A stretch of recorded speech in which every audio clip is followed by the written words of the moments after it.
Hello and welcome back to the Spotlight Games podcast for episode 180. We're 20 away from the big 200. I'm your host Patrick, and joining me as always, my sweet dumpster boy, Cayman Darty. Cayman, how you doing? Patrick, life could be better.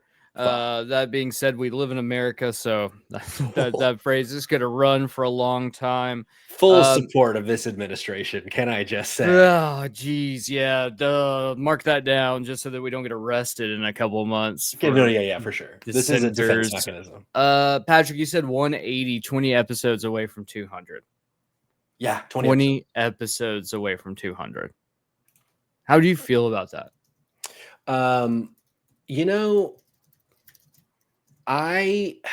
I'm torn because here's the thing. Tell me.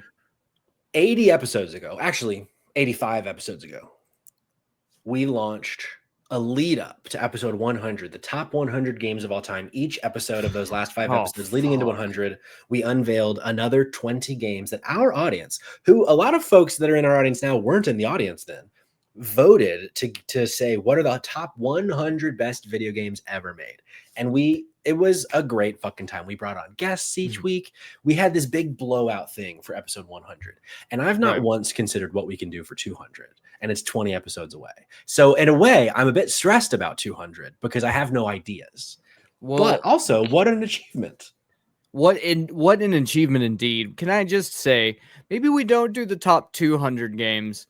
We got literal death threats by some people, especially when, what was it? Trying to think what the game was that got left out that was like in the top 80. Was it Super Mario Galaxy? Galaxy 2 was number like 97, and the game ahead of it was like Madden 06 or something. It was some bullshit. So fucking funny. Yeah. And let me tell you, our audience, they deserve it. They deserve that. And I stand by that feeling. So I don't think necessarily I'm excited with the thought of that. Yeah. What are the odds showing some toes? I'll show some toe right now. Toes for twos. Toes for toes. You saw a little bit there. Ooh, that was a little bit there. I can only tease a little bit because we got to do the whole toe in episode 200. Squinky Joinker says bottom 100 games for bottoms, and now that's something. Now that is something. We could just lean in. Hold on. We could just lead into the political climate and just be like top most hated games of all time, and everyone submit your top 10 most hated games. And then we really narrow down like what is the most hated game ever. That literally, I think, would meet exactly dead center. That would be the most moderate episode we could have. Top 100 games to teabag the radical left in. Mm-hmm. Maybe. You know what actually could be good? Not for episode 200, just as a different thing. Going through the top 100 and talking about it now. And like addressing all of the different, like something that we got a ton of hate for, even though it was our audience, it was our dumb audience. And having Ghost of Tsushima in the top 10. So many people were so mad about that. Funny as fuck. So that could be fun going through. I think we should do that. Someone write that down. To steal a Jacobs. We should definitely do that. Hold on. Gianni Di Costa just got a subscription. A subscription. He says, we were talking about number one greatest game dev in history of games tonight. So I've never heard of playing one of his. I don't know what he said there. With that, the message cuts off. So Mamma mia. Are you talking about Kojima? Because the number one greatest game dev in history of games tonight. So I've heard, never played one of his games was the rest of the message. Well, guess what? I hate everything you just said, and the rest of the audience is going to feel my wrath tonight for it. Cayman, thank you for keeping me honest, because I didn't also address the sub from Heroic Headgear, tier 1 sub for 2 months. We love to see it. Thank y'all for the support. However, we do have a lot of video game stuff to talk about because this is the Spotlight Games podcast where each week we spotlight the latest and the greatest in the world of video games. You can get it by subscribing to our YouTube channel at Spotlight Games Pod or by searching for Spotlight Games in your favorite podcast app. And hey, you can be on the show by tuning in as we record live Tuesdays at 8 p.m. Eastern time right here on twitch.tv/Spotlight Games Pod. Just like we are right now with our friends in the chat. Control, Heroic, High Score Weekly, Jerkachu, Cognitive Clips, Cirrus Shard, Gianni, all sorts of homies in the chat. Be like them. Follow us on twitch.tv/ Spotlight Games Pod so that you're notified when we go live, so you can be part of the conversation. A couple quick pieces of housekeeping. State of Play reaction tomorrow over on twitch.tv/dropin/dropout-pod. Myself, the Dumpster Boy Cayman, and in the chat, Jerkachu, going to be live reacting at 5 p.m. Eastern time to the 35-minute or so State of Play. Also, later today, we're going to do some little predictions for what we might see tomorrow, because there are rumors abuzz. Also, this weekend, there might be an additional piece of drop in, drop out content we have not really officially talked about. Maybe a game stream, maybe a messy pod. Hades comes out on Friday. Is it going to be Hades 2 related? Who's to say? Hopefully Join not. the Discord and you'll know when. Hopefully not, he says. And then also, Jerkachu in the chat right now, let's say go over to the JK Games Video Game Book Club and catch up on their just recently posted episode 2 of the Titanfall 2 book club. I do believe their final episode about Titanfall 2 next week, getting on that Silent Hill F train, which I'm going to share some initial thoughts about here soon. Cayman. Yes, sir. And potentially record timing. Right. 7 minutes, and we're already talking about what we're playing, because that is how we start each episode of the Spotlight Games podcast. I have a few games to talk about today. But Cayman, I would like to be a gracious host. Sure. And start with you, please. Oh, brother, am I excited? I've got 2 games I'm going to bring. The first game I'm bringing to the table is actually a game. Shout out to the developers of the game for giving us a key. I was the one that was lucky enough, maybe, not maybe, that was asked to review this game. The game's called Shooty Robot Invasion. And for what it's worth, this is 1000% a game that I would play. And it is indeed a game that I did play. Oh, no. Are you saying that Bubby Darkstar didn't make a good game? This game is fucking hysterical. Okay. And like how fucking wild. It's like Adult Swim, the video game, with just how stupid it is in so many different ways, and just really crass and profane, and I wasn't expecting it, which was awesome. Completely hand-drawn. It's a boomer shooter, which I love boomer shooters. The problem is it's just not that fun to play. Damn. And that's a bummer. It really sucks to say that, because like there's some cool stuff happening, but like ultimately the best thing, and I've put probably 4 or 5 hours into the game, and like the couple things that like stood out to me like with this that like isn't great is when you do a side quest, and there's side quests in the game where it's like, oh, help the civilians out of the city you're in, killing all the robots, and go help these people. You're like, cool, I'm gonna go do that. And then when you go up to them, they tell you something to do, and then you're like, all right, I'm gonna go. Oh god, I just got stuck doing something else. Let me go back and figure out what was it I was supposed to do. And then they're just like, don't tell you what the quest was, and there's no way to track that. And so you just feel like, okay, well, I'm fucking lost. And it's such a small game. There's no guide, nothing for me to reference. So that in itself was very frustrating. It's just bad gameplay design. I think the other part is the strategy for majority of these fights is just run in a circle, like strafe in a circle while shooting. And it's like, I ended up getting like the encounters I was running into was like, okay, this is just not super enjoying this. Yeah.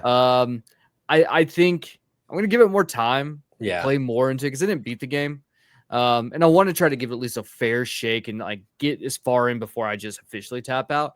But as of right now, I don't recommend it. Unless you just really want some like a really Adult Swim level humor, like Aqua Teen Hunger Force level humor. I don't think you're going to really find a lot here to enjoy. But that being said, there's always a chance that I get a little bit further in. Also, in the game unlocks and you get like much more, diverse content. Right now, has been zero diverse content. Yeah. At a glance, it seems like the shtick is the whole thing of like the art style and the like the over the top of it. So I could see that just not being enough to keep you Right. around. When we were offered the code and I saw the general vibe and that it was a boomer shooter, I was like, I mean, this has Cayman written all over it. But I was a bit afraid that it wasn't going to hit. So that's a bummer. Control in the It's chat cool. asks, Yeah. is this a WarioWare like? I assume no. No. This is very much a boomer shooter. It's a boomer Yeah. shooter. And you'll run into characters in the world who want you to go do specific things for them. Like, oh, just kill some robots, or oh, like win me a teddy bear, which involves you just killing more robots, or like go deliver this letter to someone and it's just involves you traversing rooftops, killing robots. And it's like, Yeah. so like, no, not a WarioWare game. It really is. I think it really is just style over substance. I have a That's a potential.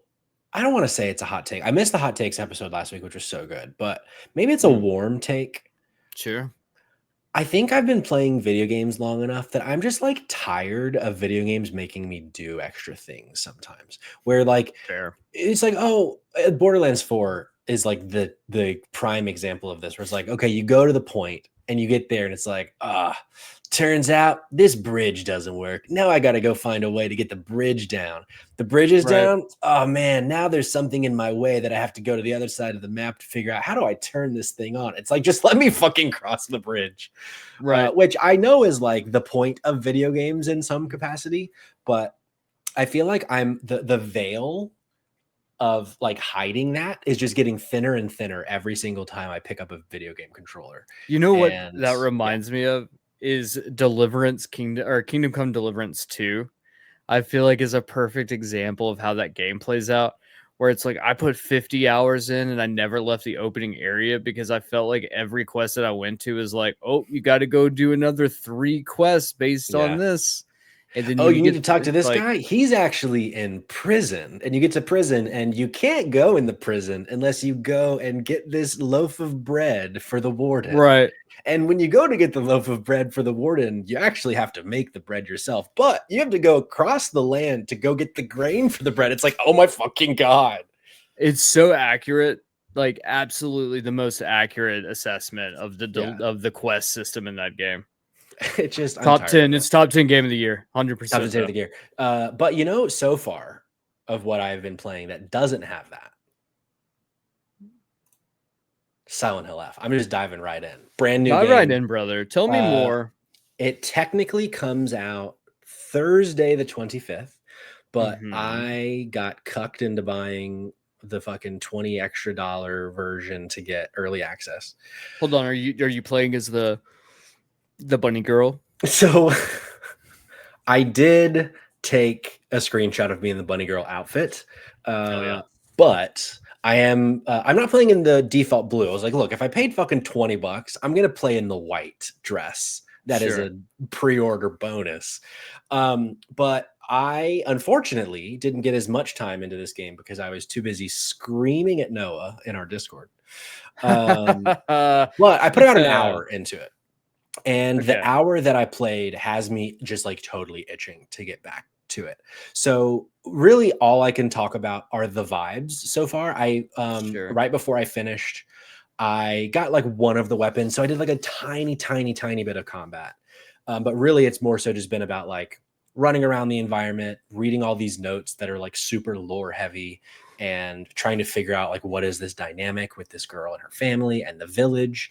And it has that thing where it's like a very dense, the very first area. I have no idea how big this game gets, but like a very, very dense area where there are just like so many different paths you can take to go explore, that it's that thing where like, like as gamers, capital G, you always have that like, I've been down this path, and I'm going to go down this path because this is probably the path that'll take me to the next part of the quest.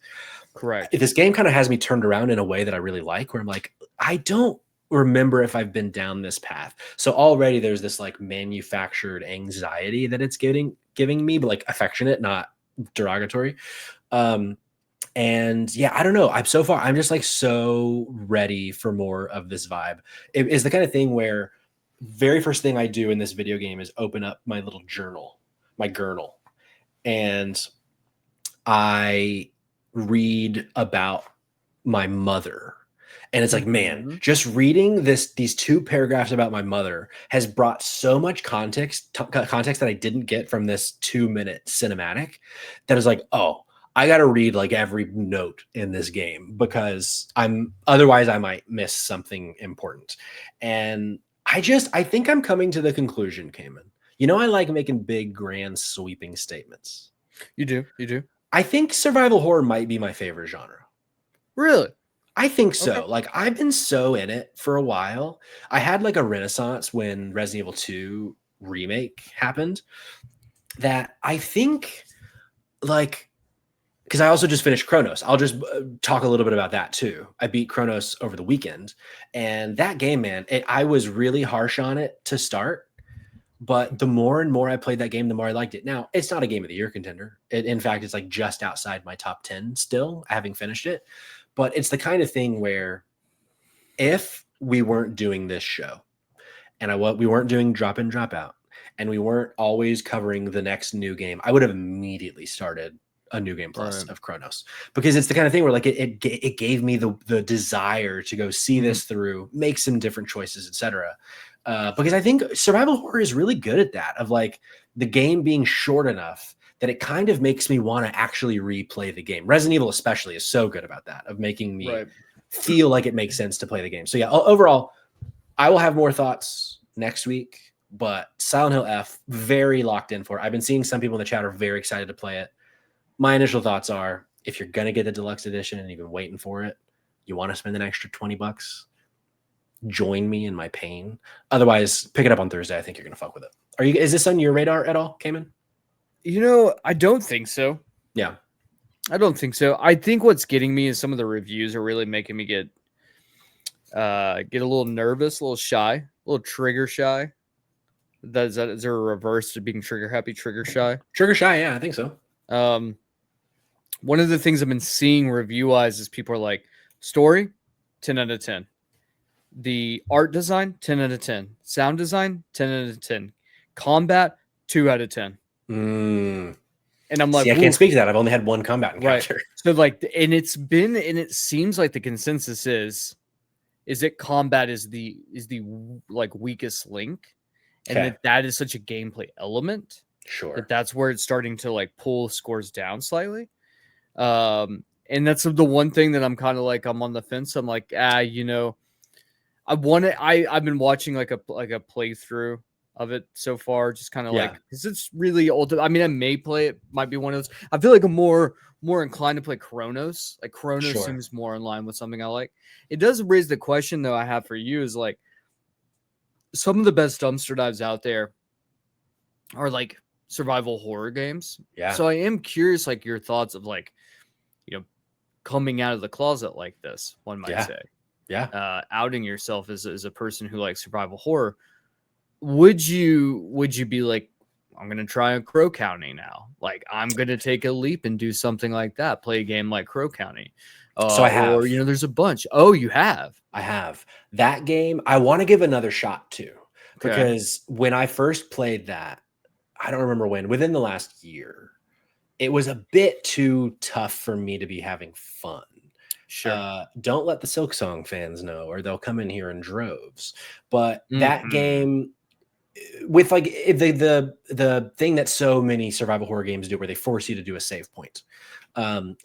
Early on in that game, I had 2 separate instances where collectively I lost about an hour and a half of progress because of the save points. And that was just such a bad taste in my mouth as someone who is trying to go to the next game for the podcast as soon as possible. But I love the art style. I love the like OG RE feel. So I do want to go back to it for sure. But a game that I have my eyes on though, which maybe it's not survival horror, is Bloodwash, a game that you have played. Bloodwash is so fucking good, man. Bloodwash is so that might just be horror good. Though, not survival horror. It's more like a walking sim than anything else, but man, it's so fucking good. You got to, like, if you have, just go fucking play Bloodwash. I can't recommend it enough. The reason I asked that question though is because I found myself in a moment. My wife was asking me like my feelings on, because she was like, oh, the Dragon Quest 1-2 remaster is out. She saw some ad or something for it.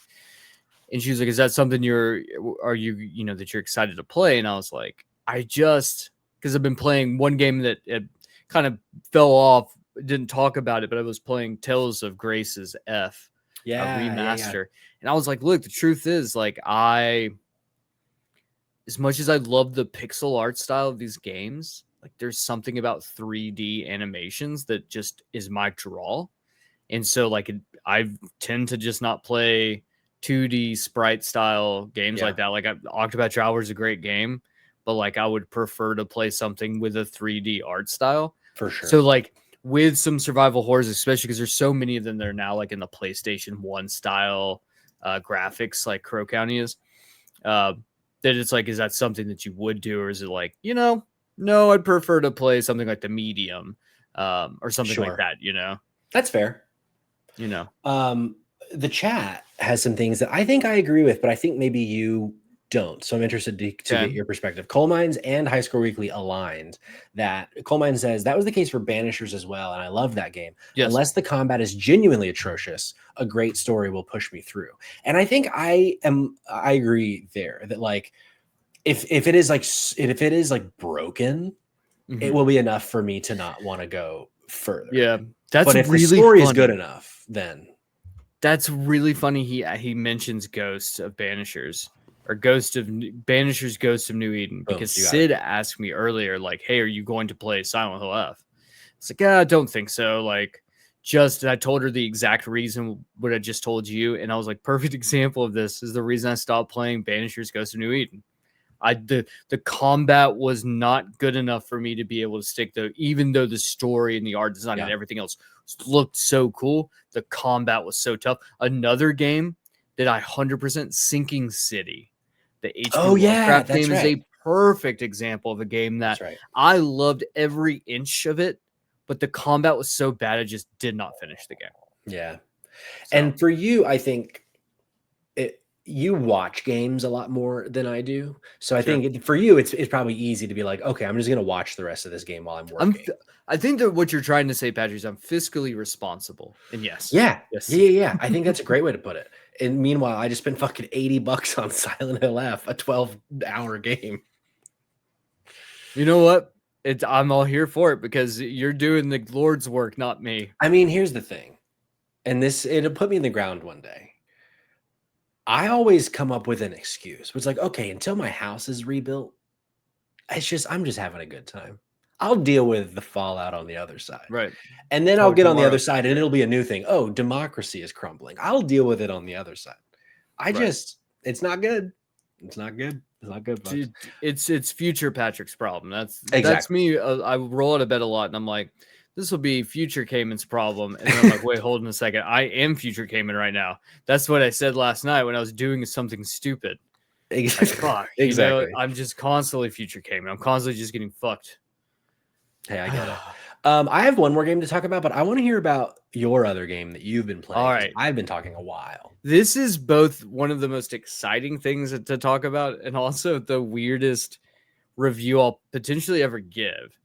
I don't play a lot of early access titles. Yeah. However, in this case, we got an early access key from the developers behind the new sim game, Mars Attacks, which is based off the Tim Burton IP of Mars Attacks. This is essentially like Roller Coaster Tycoon or one of those, like, I don't know, tycoon games, Sim City, whatever. And you play the role of the Martians for Mars Attacks, and you go through history and you abduct humans and then put them into your parks in which you torment them for the sake of fun things for your little people to see and laugh at. It is fucking hysterical. Yeah, it is so goddamn funny.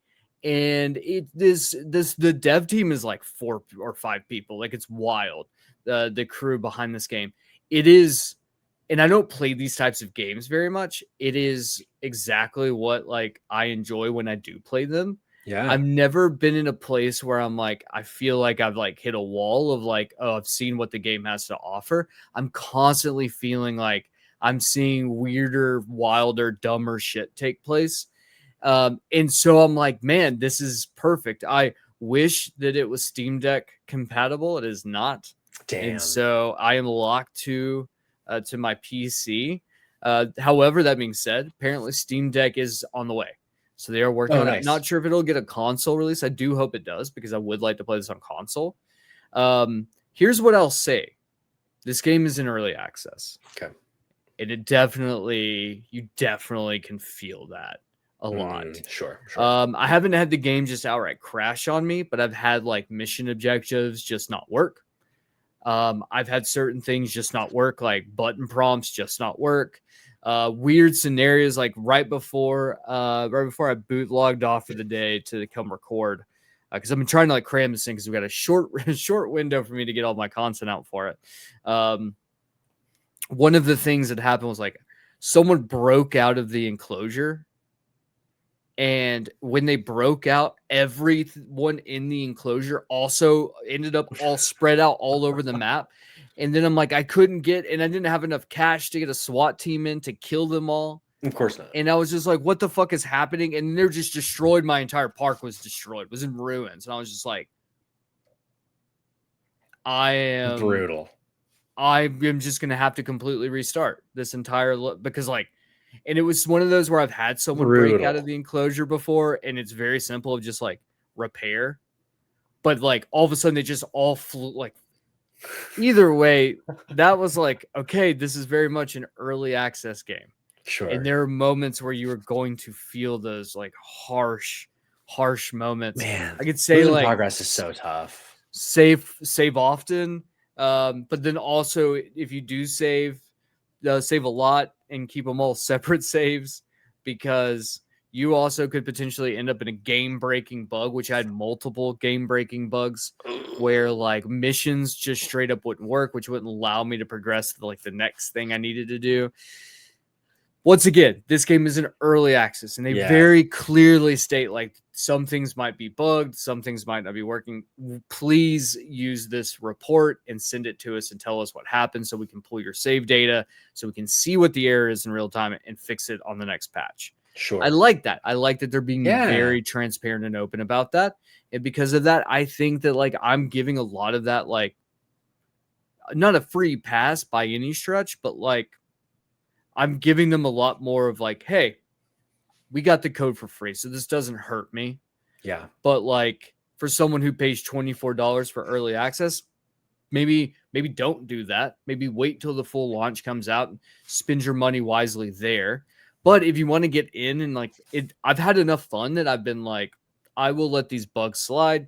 I'll give them the early access excuse. And I've filled out and been like, hey, on this particular save, this is what I had happen, blah, blah, blah, blah. And so like I'm trying to do my part because I do think that not only is this game really clever, really funny, and has like a lot of heart from the devs, I think this game has legs. Hell yeah. Like I think this game is one that if it gets enough support on the ground level right now, I do think we end up in a situation we may get it to console where it'll get even bigger. But like the amount of things they can just add to it, because the truth is the Mars Attacks IP is so vague. Where something like, for instance, you have something like the Texas Chainsaw Massacre games, where there's just like so much lore, and that lore you're boxed into. With Mars Attacks is like, there's lore, but that lore doesn't really fucking matter that much because it's a movie that had one movie, and a lot of people don't even really remember that it exists. Yeah. And so it's like this game can do whatever the fuck it wants. That's awesome. It can just blow out and do whatever and see where it takes them, you know? I feel like it's such a good fit too. Like I remember I didn't play it, so I shouldn't necessarily judge it, but the clown game, the Killer Clowns from Outer Space. Killer Clowns, right. That one, from what I saw, just seemed like maybe that wasn't the right fit. 100%. The IP with the genre. But this I think fits so nicely of like the kind of absurd like shoehorning it into a park builder in a weird way makes total sense. So it's essentially that's cool. You're essentially playing Slaughterhouse 5, the video game. Maybe with less Vonnegut alcoholism running rampant through it, but it's funny because I think to your point, I think a Killer Clowns from Outer Space carnival sim Now would have that been fucking awesome. would Would be have great. played the shit out of that. And Yeah. like I said, I don't typically play these games. This is very much more a Kayla game than me. Sure, So I sure. was very thankful that I was the one that got the code for it because, not sure I mean, I'm there's going to only jump so in. many Mars Attacks games. In Right. fact, I And think there's two. there's like, so to tell you, I want to give a little bit more and then I'm going to pass the baton because we've got some stupid shit to talk about. And I want to hear about your last game. But one of the things I really like about this is that when you send people on your team on excursions to go collect humans. And Mhm. so far I've unlocked the Roman Empire and the American West.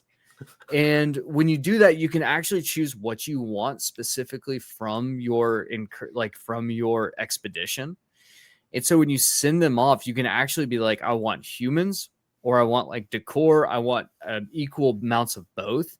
So you actually can get like things like decor from those time periods to Oh, put that's fun. into like the captivity cage. So like, for instance, I have a Colosseum in my Roman captivity cage, like half of a Colosseum. So Amazing. like when the aliens are walking by, they're oohing and awing it, like, and it look, there's like things, Roman statues and things and stuff like that.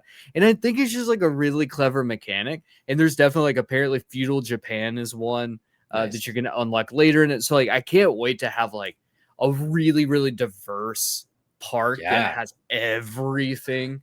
I see now what you mean, that like the possibilities kind of are limitless for Right. them. Like they can kind of Yeah. go wherever as yeah, that's cool. That's fun. So really cool. Definitely recommend, like, just keep in mind it's early access. It's full of bugs, game breaking and otherwise.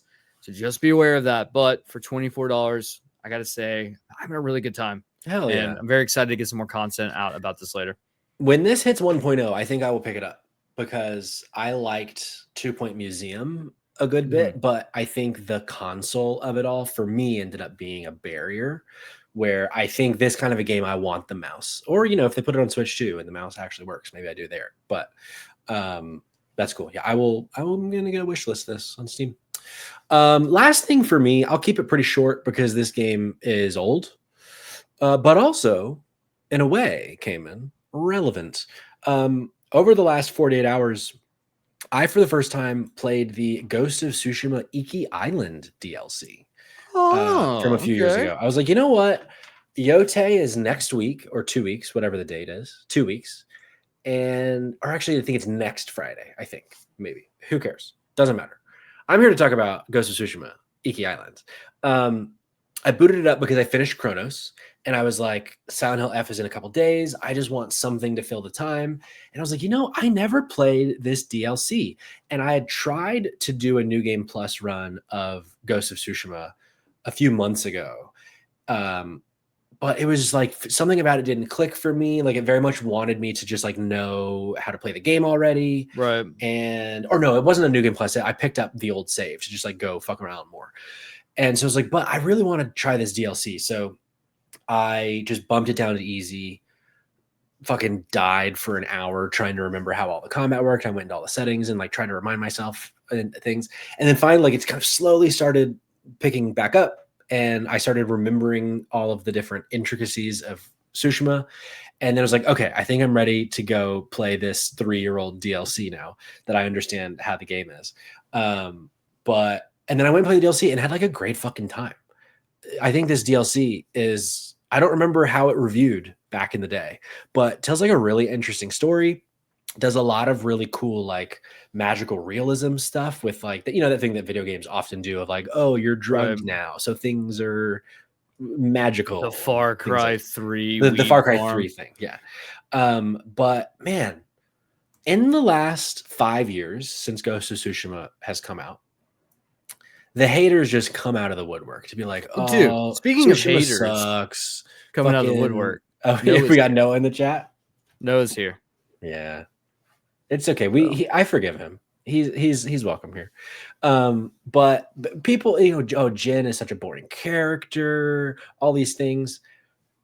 Heroic Headgear says we love Ghost in this house. We love Ghost in this house, and the Iki Island DLC, dare I say, was a great fucking time. And it took like 2-3 hours to finish. Like there's more. I could 100% it over a couple more hours, but of like the perfect amount of time to get me to fill the void until Silent Hill F. So now I'm excited to talk about Yote when it drops because now I have like actual recent hands-on with Tsushima instead of being like, I remember all these things, but not well. So watch out in a couple weeks when I have some fucking scoops on Ghost of Yote. Cayman, I think it's time that we talk about Hideo Kojima and all of his announcements from last night at his 16-hour press conference in Tokyo as part of the Tokyo Game Show. We start, Cayman, with OD. I didn't actually watch the entire press conference because I have a life and a job. 100%, brother. Shit, I watched like I watched like 20 minutes with Jake in his stream last night as I was trying to fall asleep. And it was like, this is a horrible presentation. So it's like, I'm just going to wait for the trailers tomorrow and I'll catch up on the trailers. So they started with OD. Actually, I don't know that they started with OD, but OD happened. We're going to do OD and then we're going to do Fizzant and then we're going to do Death Stranding Mosquito working title in that order. Cayman. Before we jump into each of them though, do you have any, like, having watched all three of them, any general thoughts on what was shown from Kojima? General thoughts? Oh, you want some general thoughts about Kojima from me? As someone who likes David Lynch, I'll be the first to tell you that I can appreciate when things don't make sense and when things are absurd and when the artist becomes some sort of art themselves. Okay. I can't and I won't appreciate the fact that it seems like there's an entire fan base of people who just refuse to acknowledge that he's just fucking with them constantly. Sure. Like OD, Fizzant, Death Stranding's Mosquito, working title. Working title.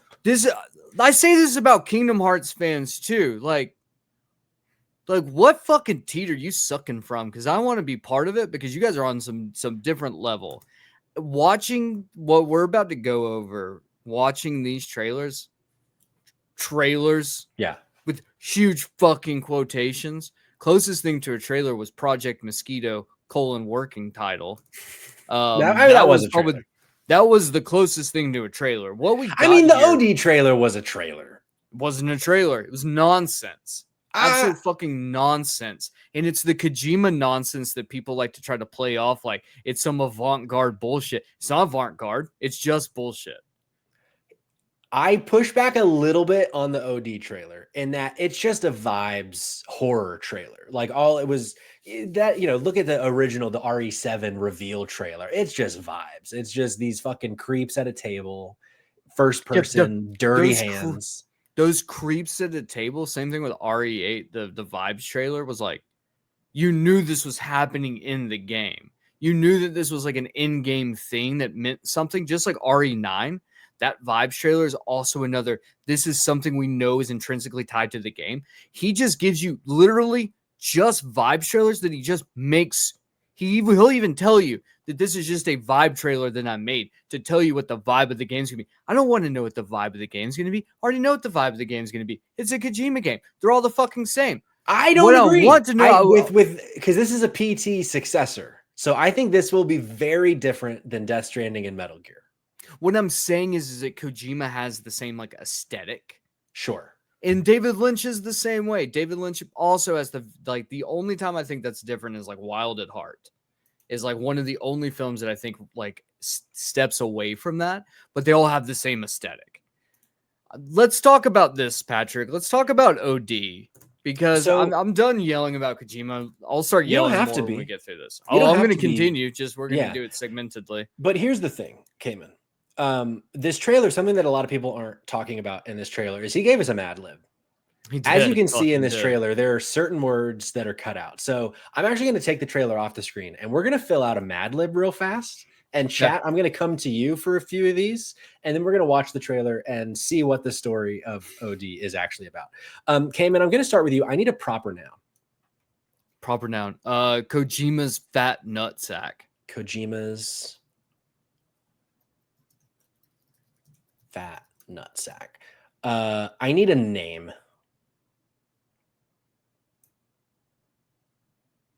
I'm trying to think. Who's one of the people that he's always got?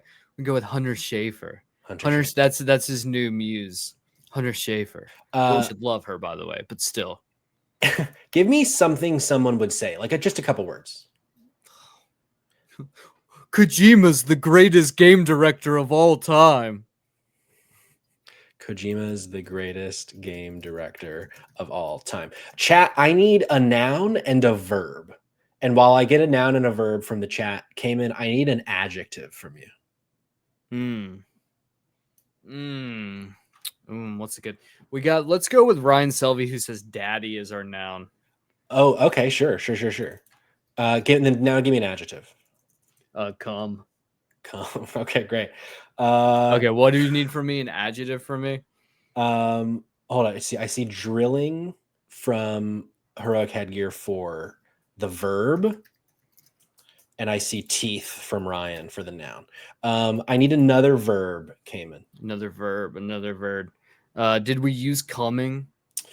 I do have come as an adjective.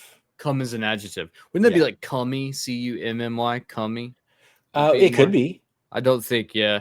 It'll make sense in the context. It'll make sense. Okay. Then let's go. You need a verb. I need a verb. I see snart in the chat a few times. We're gonna go snart. Yeah, go snart. Which is a snart and a fart combined. Right. Let's see. I need a noun, and then chat. Give me another verb. Let's go with Jerica. As the resident Kojima fan. Yeah, Jerica's up. And then one final noun from you came in while I wait on the final verb. One final noun. Dumpster Boys pissed off. Opinions.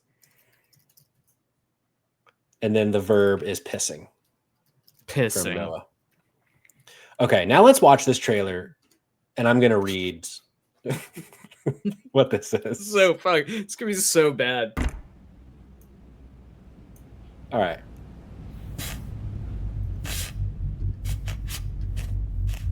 A card falls through a red door. I fucking hate this guy. All right, let's let the full message come out. All right.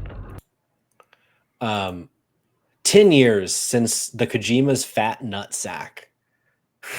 Horror Hunter Schafer. Okay, maybe I didn't pick up the right kind of word there. Horror Hunter Schafer, quote, Kojima's the greatest game director of all time. The cursed teeth have once again drilled into the forbidden. I think so far, not making much sense, which might be the point. Already making more sense than a Kojima game.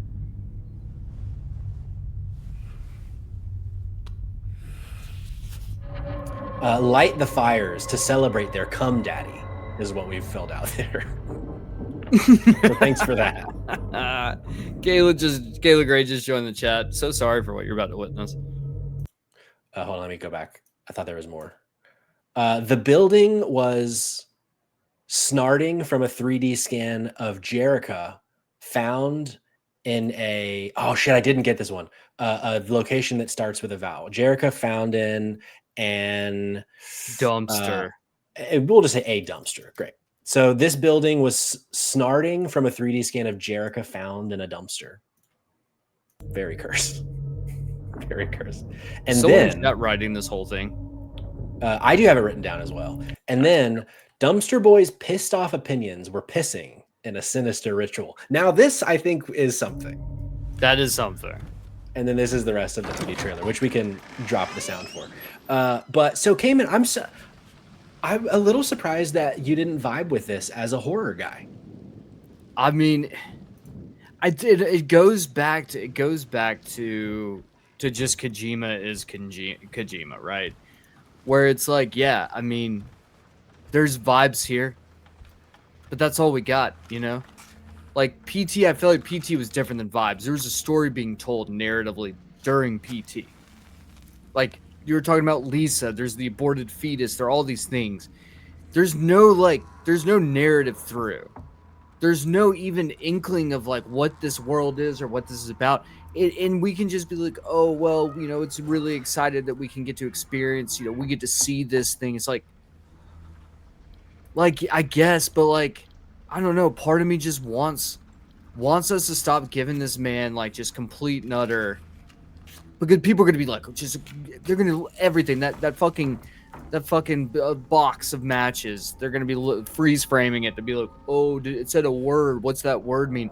Then he's going to give him some puzzle, and no one's going to figure out the puzzle is because no one figures out what the puzzle is. Then the game comes out, and everyone says, oh, this is the greatest game of all time. I do. Okay, here's the thing. And I think if this trailer were like the launch trailer, I would think a lot of the like it not making sense would be, I don't want to say valid because then I'm saying your opinion is invalid, and that's not what I'm trying to say. But I feel like what they're trying to get across here is just a general tone of what this horror experience is going to be, like pseudo completely photorealistic first person, some like there's hints, there's some, what's the thing called that reads radiation, whatever that thing is called that you're hearing the Geiger clicks, counter. the Geiger counter. So like there are things that we kind of like get little hints about, but I feel like this, at least my read on it, is this isn't trying to tell us what the story is going to be. I think this is just like, hey, here's another peek at what OD is going to be, now subtitled Knock. Gianna de Cross says, I put my money the scene isn't even in the game. Here's the thing, 100% right. Like, I think that's the thing. And it's this. It's fine. It's fine. Ultimately, it's fine. It's Kojima. It's fine. It's Kojima. It doesn't matter what it is. Doesn't matter what he does.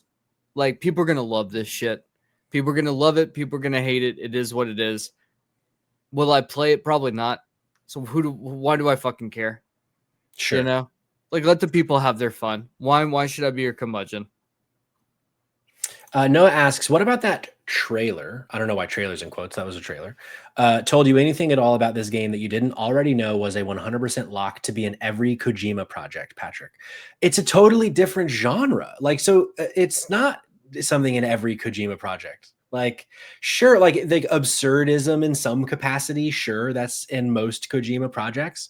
But I don't know. I think if this now Fizzant, I think there is, even though we only saw a fucking poster for it, that I think is a lot more understandable to be like, this is just going to be classic Kojima that he does in every game. Because even Death Stranding has a lot of Metal Gear isms in it, with like the naming conventions and the like larger than life characters and the military stuff.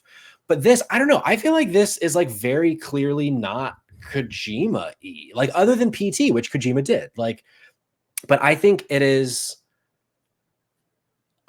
silly to say that this just looks like anything Kojima makes, because it's like a totally different genre than he's done, other than one demo. Let me rephrase that. I will give you credit that this is not Kojima's normal shtick, but this sort of like tone setter, sure, like a lack of clarity is very Kojima. I will. This is 100% just Kojima. Sure.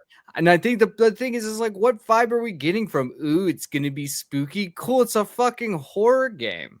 Well, that's the job of any horror game trailer, is to convince us that it's gonna be scary, right? Am I wrong?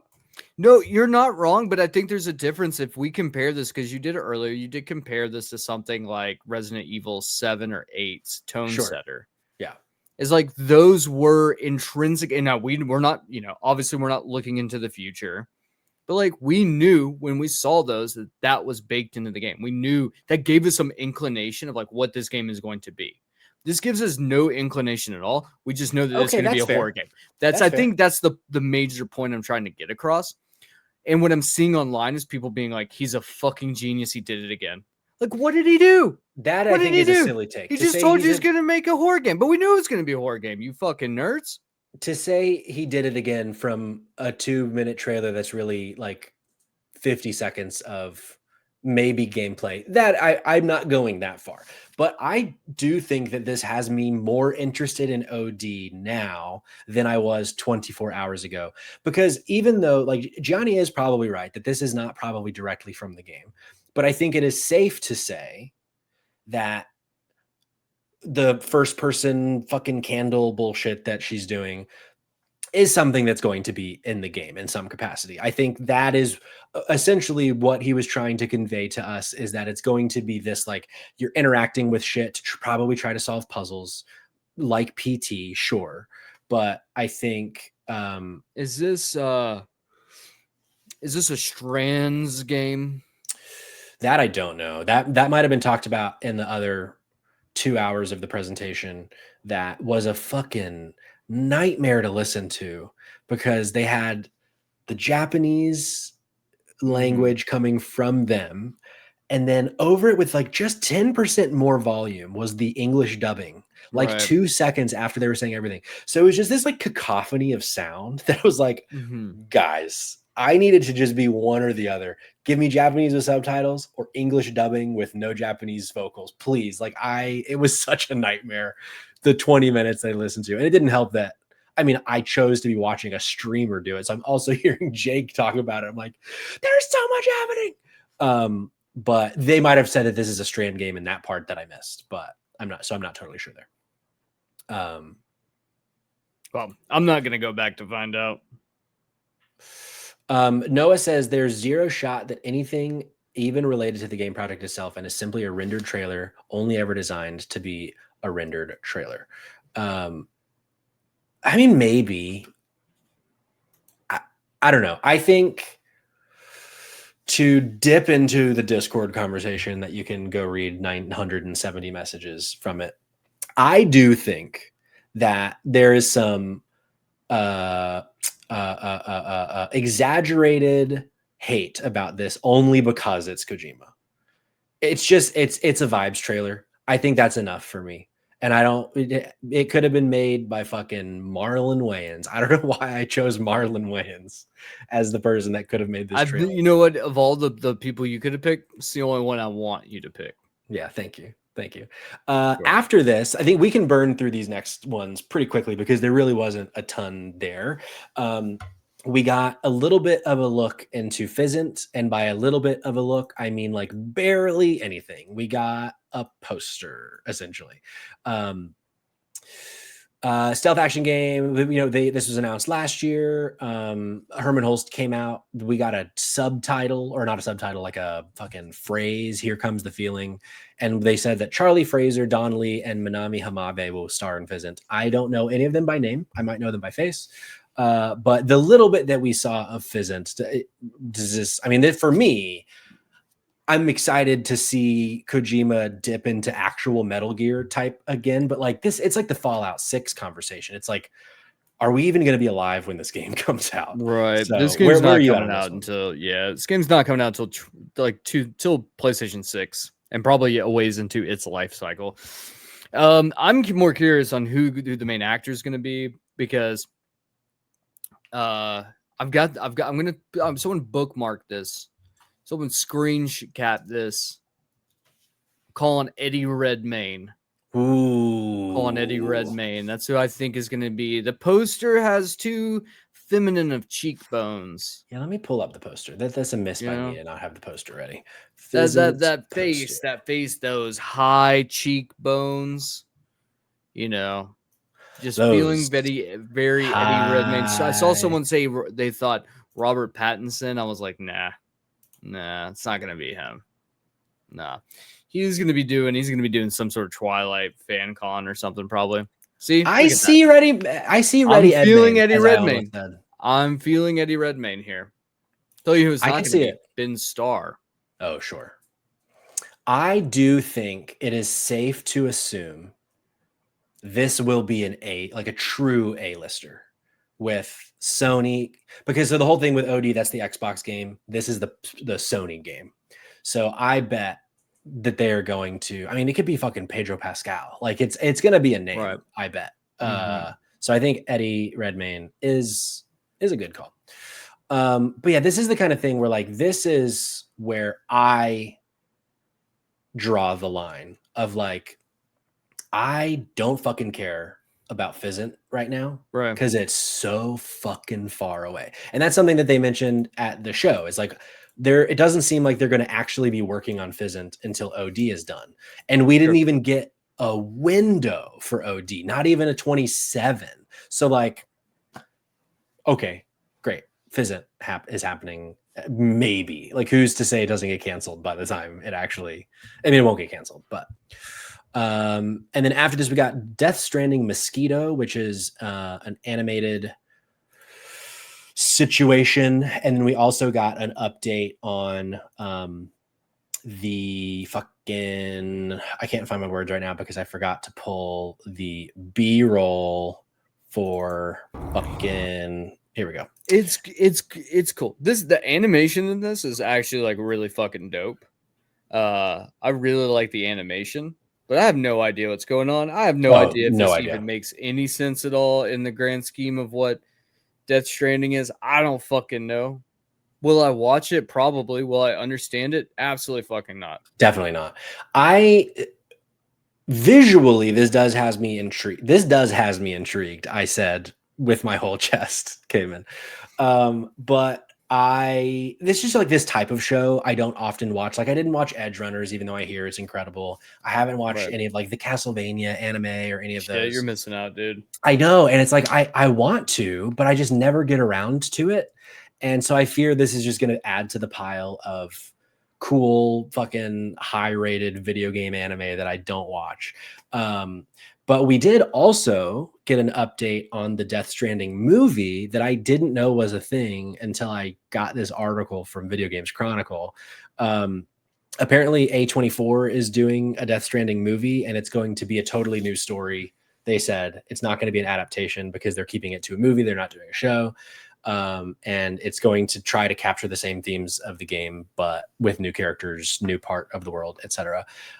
My official guess is the movie does not happen. That's my 3-point shot. My Hail Mary is. Can I just say something, Patrick? I get really fucking tired of them making good video game movies. Yeah. Remember when we were like, make good video game movies, please? And then they started doing that, and I was like, and then they made Uncharted, and it's like, fuck. Oh, that was the last bad one I think we got. But being like, oh, A24 is getting in on the action, like, please don't. Yeah. Please don't. I actually kind of miss when video game movies were just goofy fucking movies that were dumb as shit. We could make fun of them. Like, I do miss that. I'm really hoping the Street Fighter movie is like really over the top and cheesy and based on 50 Cent, Curtis Jackson's Instagram post of him as Balrog. I'm like, you know what? I think we might actually get like a super fucking meta, goofy as hell movie, that I'm the most excited about. Street Fighter may be fucking incredible, actually. It's just full of like pro wrestlers, which is also makes me feel like it's going to be super goofy and dumb, which is what I want. You know? I'm also really excited for who is it that's like a legit director that's doing the next Resident Evil movie? Oh, Zach Krager. And apparently he's not basing it off of any sort of Resident Evil existing lore. It's going to be like different. So, and then Alex Garland, director of Civil War and Ex Machina.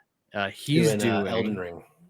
Doing Elden Ring. So like, it's looking hot, and then booting Mortal Kombat 2 back because apparently it's so good. Yeah, I'm like, I mean, it's good. We're eating well, but then also, Swanky in the chat says, "When are we getting an Octodad movie?" Holy shit, man! Remember Octodad? Dude, I tried replaying Octodad several months ago and was like, God, I now remember why I fucking hate this game. Correct. Yeah, no, absolutely not. Just play Baby Steps instead. Also, Noah says, didn't they make a Rampage movie that was fucking terrible not that long ago? I think it was pretty long ago. I think it was like 2010-ish. It was sometime closer to 2010 than 2025. Right. But to my understanding, very fucking bad. Very fucking bad. I want to bring in a couple folks from the Discord before we move into the news spotlight. Sure. Coal Mines, the homie, says OD looks really fucking good visually. Love a good psychological horror game. The anime, atrocious art style, he says, made me dizzy. Absolutely will not be watching. Otherwise, I fell asleep soon after the anime was shown off. Similarly to Death Stranding, this was boring as fuck and put me to sleep very fast. He wrote some more, but I'm going to save that for a later topic of conversation. And then a late submission from Noah just came in about 10 minutes ago. Said, Patrick is actually the best podcast host and has impeccable opinions about every video game. That's crazy. That's not what I was asking for, but I do really appreciate that, Noah. That's really cool that you wrote that in our Discord. Oh, wow. IMDb says Rampage was 2018, making it closer to 2025 than 2010. So here's the thing. You said I was right about all my video game opinions. The movie opinions you said nothing about. So that one I'll take the L. But a very rare Patrick L today. In fact, the only one so far today. Cayman. Yeah. Let's get into some news spotlight if you'd like. Before we pack our bags. State of Play tomorrow, as I mentioned at the very top of the show, mostly going to focus on third-party titles and indie games, but will be a check-in about first-party games and then a 5-minute gameplay reveal for Housemarque's Saros. However, we're going to say that. I hope to hear them say it tomorrow so that I know how to say it moving forward. Any swings that you hope to see or expect to see at tomorrow's State of Play? I was hoping that they would squeeze in one of those like, oh shit, September. We're going to give you a big reveal to get you teased up or something like that. You know, get the people talking. No, I don't think we're going to get much of anything. I think the one more thing is just going to be them showing off Housemarque's new game, and that's it. I really think it's depressing to say. I don't think we're going to get. I think like that. I think when they talk about giving updates on first party games, I think it's really just going to be some shit like Marvel's Toko Foco Doko game. Marvel's Toko Foco Doko game definitely going to be is going to be coming out and then the time it's going to come out. So, do you think we see Wolverine tomorrow? No. That's the big rumor. No, we're not. I do. My official guess is I think we see Wolverine tomorrow. I think at this point there are just too many rumors about it that I think if we don't see it tomorrow, big trouble that game is in. No, disagree. If we don't see it tomorrow and it doesn't show up at the Game Awards, then yes, big trouble. However, I think that's too big for them to drop on something like this. I think that's a Game Awards thing. Honestly, I think we have a higher odds of seeing Mod Nation Racers making a comeback tomorrow than we do seeing Wolverine. I don't know. I think we see Wolverine because also Noah says no way we see Wolverine at TGS. It's not technically TGS. It's just a State of Play.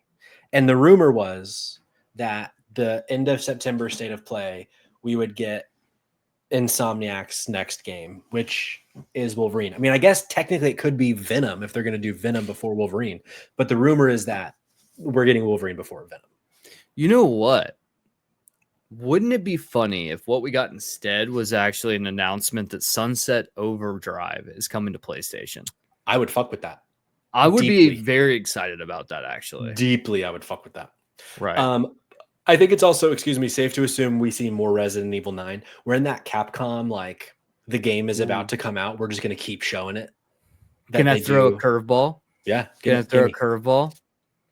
What if they announce that we will be getting Vampire the Masquerade Bloodlines 2 day and date on PlayStation Plus catalog? That's fun. That gets announced at the State of Play. Reason being, we didn't talk about this last week on the show, but one of the big things, I don't think we talked about it, maybe we did, I don't remember to be honest, is that it got pulled from Sony's store shelves. You cannot pre-order the game anymore, and they gave refunds to everyone who pre-ordered. Thing is, on Steam and on Xbox, not the same.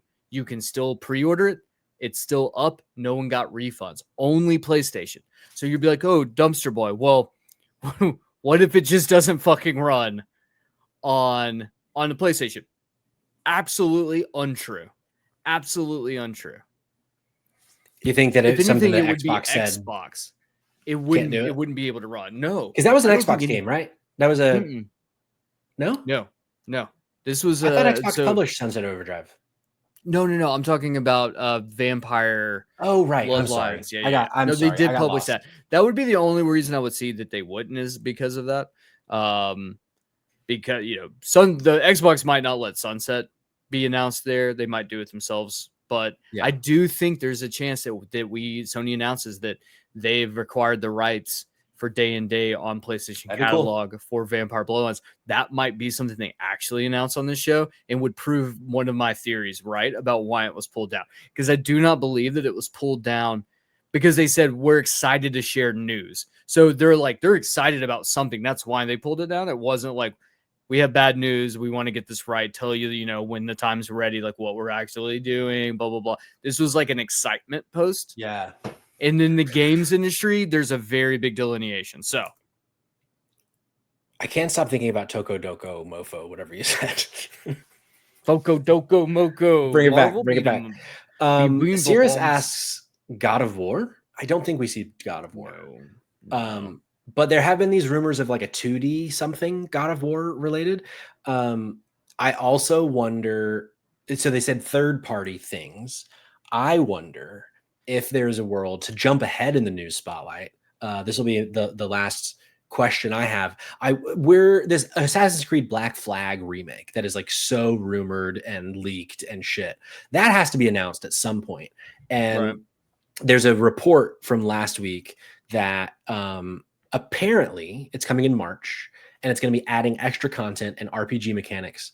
Ubisoft Singapore is the one in charge of development. You may remember them as the first ever studio to release a quadruple A game in Skull and Bones. So I fear maybe the game won't be good if they're the ones leading it. Oh, no. See, that's the quadruple A part, is that they were actually releasing 2 AAA games. They're working on 2 AAA games at the exact same time. And combined to be quadruple A. I see. Exactly. But then an interesting thing that I've not seen a ton of people talking about is apparently they're adding extra content in lieu of some of the present day content. So they've taken out some of the first person explore around Abstergo with just more like piratey missions in Black Flag, which I think is very interesting. So that's the thing, is I've always been a defender of the modern day. However, the first person modern day stuff, fucking bad, right? Very bad. Because this was, the first major game after 3 when the Desmond arc concluded. So they were like, oh, we got to fucking figure something out. And what they figured out for the next like 3.5, 4 games was fucking dog shit. And I know a lot of people argue that the Desmond stuff wasn't good either, but I always liked it. Speaking of PlayStation though, Cayman, I don't know if you saw this in the Discord today, but trophies, your favorite pastime, are now going to unlock the ability to purchase real life merchandise for some franchises. The first being Ghost of Tsushima. If you have the platinum, you can get a pin. And if you have like a gold trophy for like beating the game or whatever, you can get a t-shirt. Is this something that you're going to participate in at all, Cayman? So, I've got both of those trophies because I do have the platinum for Goddamn right you do. So easy peasy there. I think it's kind of, I heard the brief like rumbling about some of this and just caught like a glimpse on some video that's playing in the background today. And it was like, oh yeah, it unlocks you the ability to purchase some, like, hold on. It just gives me the ability to buy some exclusive piece of something. Yeah. Fuck. They're like, oh, you're a very devoted fan of us. And you will pay more money. You can give us more of your money. I barely have enough money to be able to buy your shit in the first place to even get the trophy. And I do fear it is a slippery slope of like, okay, if I'm getting a Ghost of Tsushima platinum pin, am I going to then become High Score Weekly and have to get every single platinum pin they ever release like he does with Amiibo? Because that's going to get expensive real fast. Right. That's actually kind of fun though. Like maybe if I was like really nerdy or like really into whatever, like I would have like a board or something like in my office where like I could go every time I got a platinum, I would go in and get the platinum pin and I'd stick the pin into the board and have like a board just full of platinum trophy pins. And like, but I think the thing is like, it's what they're attempting to say through this. And at least in my opinion is like, we want you to flaunt your dedication to like Yeah. how much you did. But the truth is that if I were to walk into town wearing a t-shirt that was some exclusive t-shirt for Ghost of Tsushima that only I could purchase because I had a platinum for it, no one would know what the fuck that meant.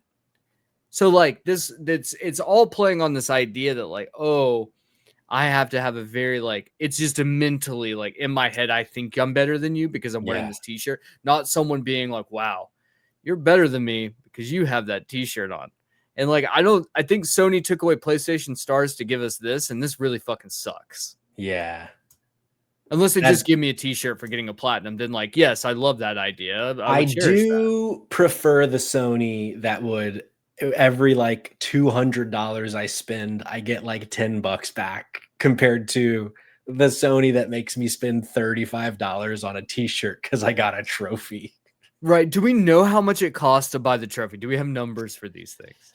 Yes. God, I can't. Unfortunately, I can go into my email. Oh, it came through as an I'm part email? of the problem. No, I participated. Oh, Patrick, what did I'm you the do? problem. What did you do now?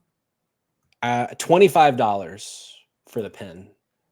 I got for the pen. I got to cancel this order. I'm $30 sorry, for the t-shirt.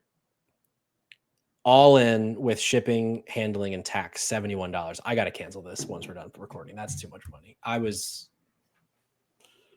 dissociating from my life and thought spending $71.06 would make me feel better, and it didn't.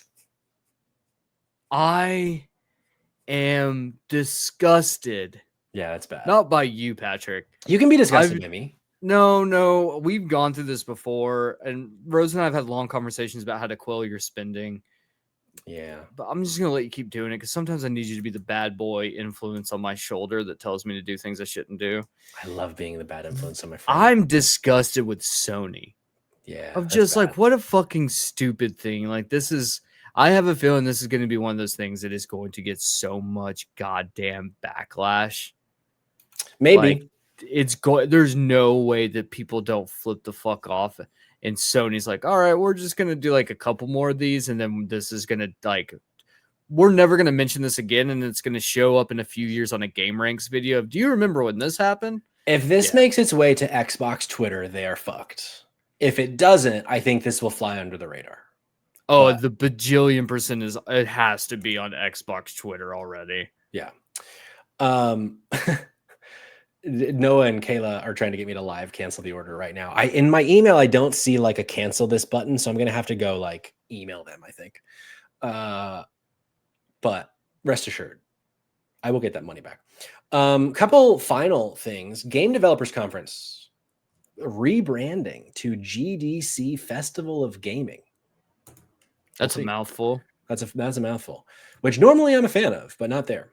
Pal World, that's a fellatio joke. Came in. Pal World announced a farming sim spinoff called Pal Farm. Kayla in the chat, losing her mind, I guarantee you.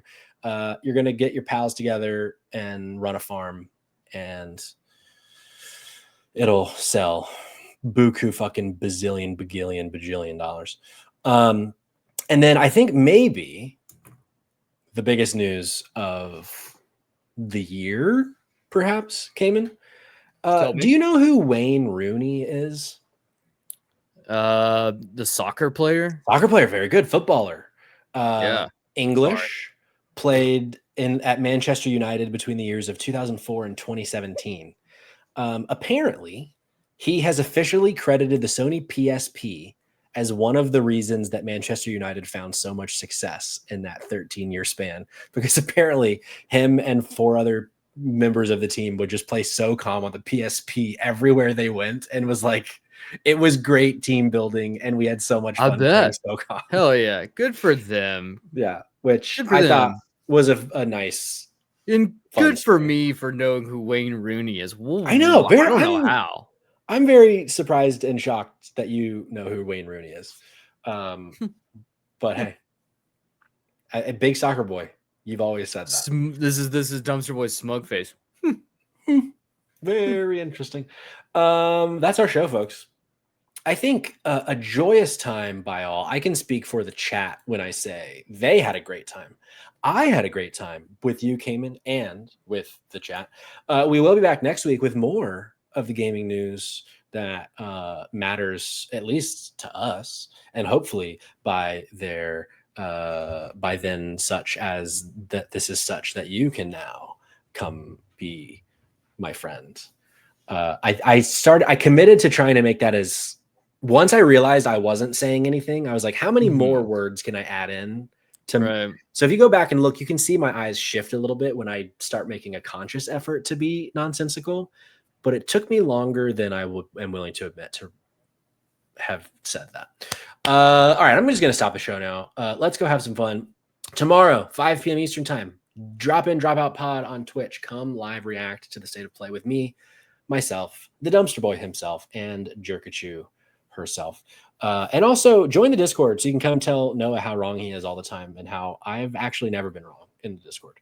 I've only been wrong once, and it was about when Rampage came out. Cayman, as always, thanks for being here. Goodbye, chat. My sweet, sweet chat. I love you all. Good night.